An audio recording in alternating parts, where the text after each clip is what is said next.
எல்லா புகழும் இறைவனுக்கே. Hello friends, welcome to Kilakarai kitchen. இன்னைக்கு நம்ம சேனலில் நான்வெஜ் டேஸ்ட்டில் வெஜ் முர்த்தபா, அதுவும் ரொம்ப ஈஸியாக எப்படி செய்யலாம் தான் பார்க்க போகிறோம். வீடியோக்குள்ளே போகிறதுக்கு முன்னாடி இப்போ தான் நம்ம சேனலை ஃபர்ஸ்ட் டைம் பார்க்குறீங்கன்னா மறக்காமல் சப்ஸ்கிரைப் பண்ணிவிட்டு கூடவே பக்கத்தில் இருக்க பெல் ஐக்கானையும் கிளிக் பண்ணிக்கோங்க. இப்போ வாங்க வீடியோக்குள்ளே போகலாம். இதுக்கு 150 கிராம் பெரிய சோயா எடுத்திருக்கேன். இதை கொதிக்கிற தண்ணியில் சேர்த்துட்டு இதை நல்லா வெந்ததுக்கப்புறம் இதை பிழிஞ்சு எடுத்து மிக்ஸி ஜாரில் சேர்த்து அரைச்சி எடுத்துக்கலாம். அரைச்சி தனியாக எடுத்து வச்சுக்கோங்க. அடுத்து இதுக்கு தேவையான வெஜிடபிள்ஸ் என்னென்னு பார்த்துடலாம். 1/2 கிலோ வெங்காயம், 1/4 கிலோ முட்டைக்கோஸ், 1/4 kilo carrot, 200 gram spring onion, 180 gram capsicum எல்லாத்தையும் கட் பண்ணி எடுத்து வச்சுருக்கேன்.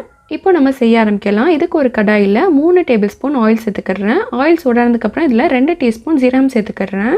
ஜீரகம் நல்லா பொரிஞ்சு வாசனை வந்ததுக்கப்புறம் இதில் சின்ன சின்னதாக கட் பண்ணி வச்சுருக்கிற பல்லாரி வெங்காயத்தை சேர்த்துக்கிறேன். எல்லா வெஜிடபிள்ஸையும் நம்ம சின்ன சின்னதாக கட் பண்ணியிருக்கிறதுனால இது சீக்கிரமே வதங்கிடும். இன்றைக்கி நான் கொஞ்சம் நிறைய செய்கிறதுனால எல்லா வெஜிடபிள்ஸுமே கொஞ்சம் அதிகமாக எடுத்திருக்கேன். இதுவே நீங்கள் கம்மியாக செய்கிறதா இருந்தீங்கன்னா அளவுகளை நீங்கள் கம்மி பண்ணிக்கோங்க. இப்போது இதுக்கு தேவையான அளவு உப்பு சேர்த்துக்கிறேன். பொதுவாக பசங்க வெஜிடபிள்ஸ் விரும்ப மாட்டாங்க. ஸோ இந்த மாதிரி செஞ்சு கொடுக்கும்போது அப்படியே சாப்பிட்ருவாங்க.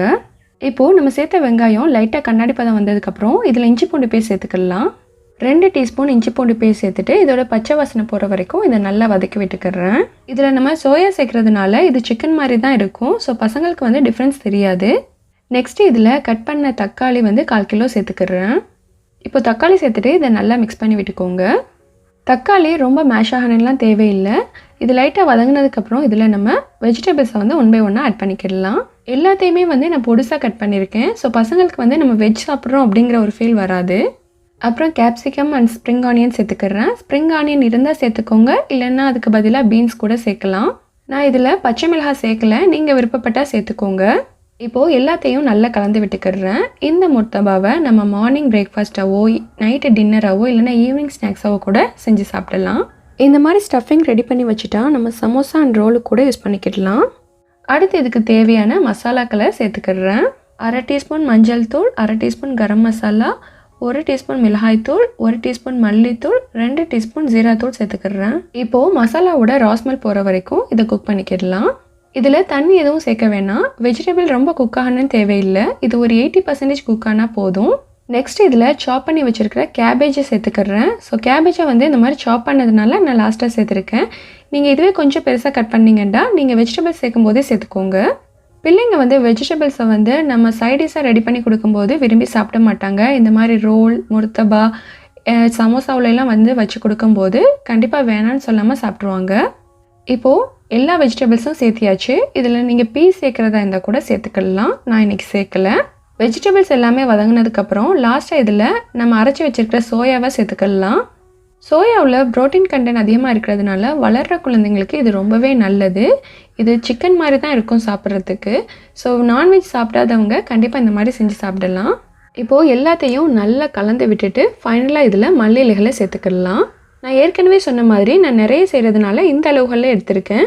இதுவே நீங்கள் கம்மியாக செய்யும்போது அளவுகளை அதுக்கேற்ற மாதிரி மாற்றிக்கோங்க. இப்போது நமக்கு ஸ்டஃபிங் ரெடி ஆகிடுச்சு. லாஸ்ட்டாக இதில் கட் பண்ண மல்லி இலைகளை சேர்த்துக்கிறேன். நான் இதில் மிளகாய் சேர்க்கலை, ஏன்னா பசங்க சாப்பிடும்போது மிளகாய் வாயில் கடிப்படும். ஸோ அதனால் வேணான்னு சொல்லிடுவாங்க.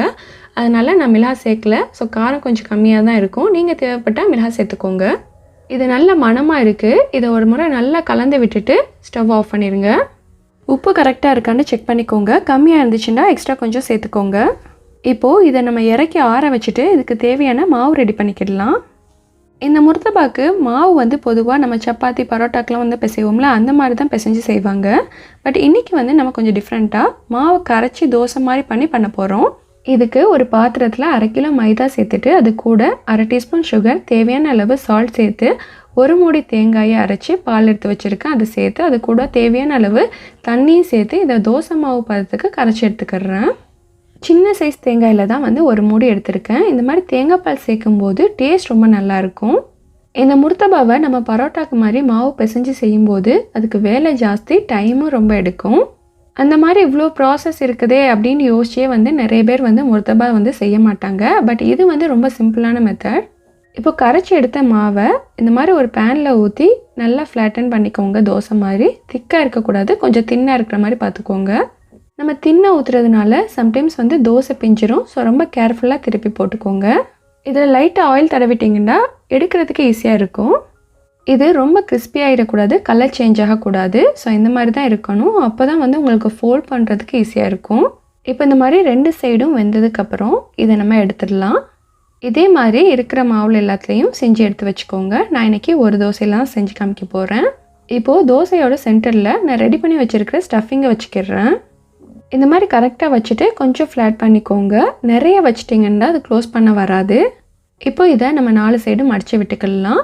இதை ஒட்டுறதுக்கு வந்து மைதா பேஸ்ட்டை வந்து நான் அப்ளை பண்ணிவிட்டு ஒட்டிக்கிடுறேன். ஸோ 2 சைடு மட்டும் நீங்கள் மைதா பேஸ்ட் அப்ளை பண்ணால் போதும், எல்லா சைடும் அப்ளை பண்ண தேவையில்லை. ஸோ இந்த மாதிரி அப்ளை பண்ணால் தான் இது நல்லா ஒட்டிக்கிடும், கலண்டு வராது. மாவு ரொம்ப தின்னாக இருக்கும், ஸோ பிஞ்சிடாமல் பார்த்துக்கோங்க. இப்போ மைதா பேஸ்ட் அப்ளை பண்ணியாச்சு. ஸோ அது எல்லா பக்கமும் க்ளோஸ் பண்ணியாச்சு.